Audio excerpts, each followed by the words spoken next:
ভূপেন বৰাই দলৰ মনোনয়ন পাব। ক'ত পাব আমি ঠিক কৰা নাই, কিন্তু ভূপেন বৰাই নিৰ্বাচনত পদুমৰ ছবিত প্ৰতিদ্বন্দ্বিতা কৰিব। কোনো কতো মই যিটো কম সব কৰ্মীয়ে সেইটোকে মানিব, ইয়াত একো বেলেগ কথা নাই। আমি সকলোৱে জানে যে আমি এটা ব্যক্তিগত স্বাৰ্থৰ ওপৰত অসমখনক ৰক্ষা কৰিবৰ কাৰণে লাগি আছোঁ।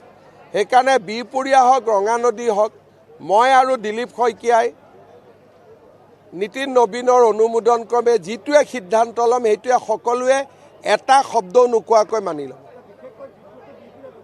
ক'তো নাই, কোনো বিদ্ৰোহ নাই। এইটো আপোনালোকে, মইতো চবকে লগ পাইছোঁ, মোকতো কোনেও কোৱা নাই। এইটো আপোনালোকে অলপ চেষ্টা কৰিছে যে বিদ্ৰোহ টাইপ এটা দেখা দিয়ক। ইয়াত কোনো বিদ্ৰোহ নাই। মইতো আশীৰ্বাদ যাত্ৰালৈ ইয়াত আহিম, কোনোতো বিদ্ৰোহ নাই।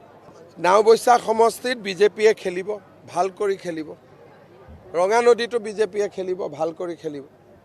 ৰাভা যৌথ সংগ্ৰাম সমিতিৰ লগত মোটামুটি আমাৰ বুজাবুজি হৈয়ে গৈছে। এই মাহতে BPFৰ লগতো আমাৰ বুজাবুজি সম্পূৰ্ণ হৈ যাব। AGPৰ লগত প্ৰথম সপ্তাহত আমাৰ বুজাবুজি হৈ যাব।